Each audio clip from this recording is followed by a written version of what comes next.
Your face is on a wall right now. Not a wall you can see. A wall in a post office in a town you've never been to. A wall in an FBI field office where an agent with 40 other cases glanced at your photo this morning and moved on. You are wanted. But wanted and hunted are two very different things. Right now you are just a number in a system. A case file. A photograph. An agent who checks your databases once a week between everything else on his desk. That is about to change. This is every level of what happens when the FBI decides you matter. Level 1. The poster. You robbed a bank. Small town. One camera at the teller station you didn't account for. Your face came out clear. The FBI opened a case because bank robbery is a federal crime, but you're just a number right now. One agent. Part-time. 40 other cases on his desk. He'll run your photo through facial recognition, send some emails to local departments, and move on to something more pressing. You have maybe 3 weeks before anyone seriously looks for you. Most bank robbers get caught because they tell someone, a girlfriend, a drinking buddy, someone who seemed trustworthy in a bar at 2 a.m. You stay quiet. You don't spend the money in obvious ways. No new car, no Vegas trip. The cash sits in a storage unit while you go to work every morning like nothing happened. 6 months pass. Your case goes cold. The agent has newer robberies. You are technically wanted but not actively hunted. There is a difference. Some people live in that gap for years. You are not one of those people. Level 2. The regional threat. You hit 3 more banks. Different cities. Same state. Similar method.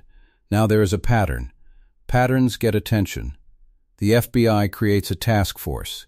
Small, just 4 agents, but they are focused entirely on you. They give you a nickname in internal reports because they don't know your real name yet. Local news picks up the story. Your photo goes out on social media. Tips start flooding in. Most of them are useless. People see you everywhere, Ohio, Florida, Montana, all at once. The task force filters through the noise. Then, you make your first real mistake. You use your phone near a bank you are scouting, just checking Google Maps. Nothing illegal. But your phone pings a tower. The FBI doesn't have your number yet, but they pull data from every device in that area during your window. 3,000 phones. They will narrow it down. Every time you scout a new location, the list gets shorter. You don't know this. You think you are being careful. Digital exhaust is piling up in databases you cannot see. The net is tightening. You won't feel it until it is already closed. Level 3. The federal priority. A robbery goes wrong. A security guard pulls a weapon. You pull yours first. He survives. Barely. But now you are not just a thief. You are a violent federal fugitive. Everything changes overnight. The task force triples in size. A dedicated intelligence analyst does nothing but build your profile. Where you strike. When you strike. The gaps between crimes. The geographic pattern you think is random but isn't. Humans are terrible at randomness. We create patterns without realizing it. The analyst sees them before you do. Your face goes on billboards. Crime Stoppers offers $25,000 for information. Your photo goes on the FBI website. Not the most wanted list yet, but you are climbing. One tip comes from your ex-girlfriend. She recognized your hands in the surveillance footage. Not your face, your hands. The way you hold a gun. The specific stance. Something clicked. The FBI is at her door within hours. You don't know that yet. You are 3 states away thinking you got away clean. Level 4. The Manhunt. They know your name now. Agents interview your parents, your siblings, your former co-workers. Everyone you have ever known gets a visit. Some cooperate. Some don't. Your mother says she doesn't know where you are, which is true. Your brother closes the door without saying anything. The FBI freezes your bank accounts, monitors your email, tracks every digital footprint you left before you went dark. They put surveillance on your known associates, hoping you make contact. You haven't. But isolation is its own kind of prison. You are sleeping in motels, paying cash, fake names that work fine on a clerk who doesn't care. You are in Missouri, maybe Arkansas, somewhere in the middle of the country where small towns don't ask questions. You've grown a beard, lost weight from the stress, started to look different from your photos. But you are running out of money. That means another bank. The preparation takes 2 days. You find a target in a town so small it doesn't have a traffic light. 800 people. 1 bank. 2 employees. The FBI is focused on cities. You are betting on that. The robbery takes 4 minutes. $12,000. You are 3 counties away before the local sheriff gets the description. But the bank installed a new security system last month. Facial recognition that captured your eyes, your gait, the way you moved through the door. The footage uploads automatically to a federal database. The match comes back in 17 minutes. The task force knows where you are. Not exactly, but close enough. Level 5, the Fugitive. Roadblocks appear on Highway 63. You see the lights a quarter mile ahead and turn off before they spot you. That wasn't random. They are looking for you specifically. You ditch the car in a grocery store parking lot and walk into the woods. January. Temperature in the 20s. You have the 12,000 in a backpack, a handgun, a bottle of water, and no plan beyond distance. The helicopter appears overhead. Thermal imaging picks up your heat signature through the canopy. Ground units are being vectored to your position. You have maybe 10 minutes. You slide down a ravine and injure your ankle on the descent. The pain is immediate and absolute. You can't run anymore. Barely walk. The dogs arrive first, bloodhounds that followed your scent through miles of forest, across a creek you thought would break the trail. Then the handlers. Then tactical units with rifles trained from positions you cannot see. Someone yells commands you can't process through the adrenaline and the cold and the fear. You raise your hands. The gun is still in your waistband. You don't reach for it. Some part of you knows that reaching means dying. They tackle you anyway. Face in the frozen dirt. Hands zip-tied behind your back. 3 officers on your back.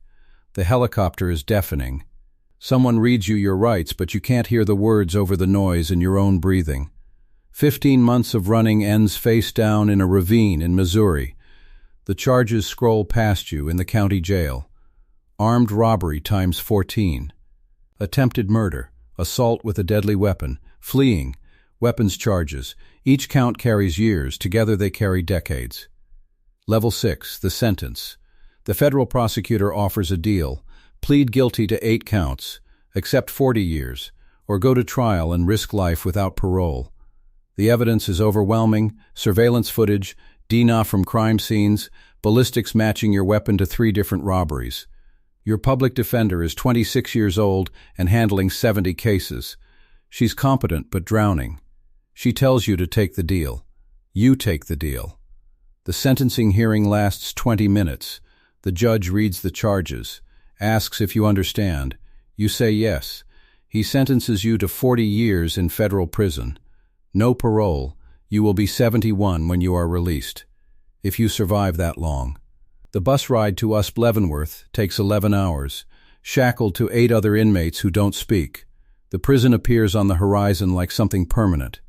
Concrete walls 30 feet high. Guard towers. Razor wire catching the sunlight in a way that looks almost beautiful from a distance. They process you, strip you, search you, issue you a uniform that smells like industrial detergent, assign you a cell 8 by 10 feet, a toilet with no seat, a bunk bolted to the wall, a cellmate who has been inside 19 years and stopped talking to new arrivals a decade ago. You are a number now. Everything you were before this, gone. Level 7, the years. The first year is the hardest. Everything you were before this doesn't matter. Your name becomes a classification. Medium risk. General population. Cell block D. You learn the rhythms. Count time at 5 in the morning. Breakfast at 6. Work detail at 7. The days blur together. Weeks become months, become years. You stop counting after the first 18 months. It doesn't help to count. Some inmates find religion. Some find education. Some find violence. You find routine. Kitchen work. Library. The yard. Keep your head down. Avoid anything that adds time to a sentence that is already longer than most marriages. 22 years pass. You are 53. Gray hair, bad knees, scars from a fight you didn't start but had to finish. Your mother died while you were inside. Your brother stopped writing after year 7. You have no one waiting on the outside. No life to return to. Just a release date that feels both impossible and inevitable. When you finally walk out, the world has moved without you in ways you cannot fully process. The phones in people's hands are unrecognizable. The prices of everything are incomprehensible. The 1,000 small social interactions of daily life do not come naturally anymore. Maybe they never will. You have $600 from prison wages, a bus ticket to a halfway house in Kansas City, a parole officer who is already skeptical. You were on a poster once. Wanted by the FBI, hunted across state lines. Now you are just another ex-con trying to figure out how to apply for a job that won't hire you. The most wanted list continues without you. New faces, new crimes, new people making the same mistake, thinking they are smarter than a system that has more resources, more patience, and more time than any human being alive. They are not. Nobody is.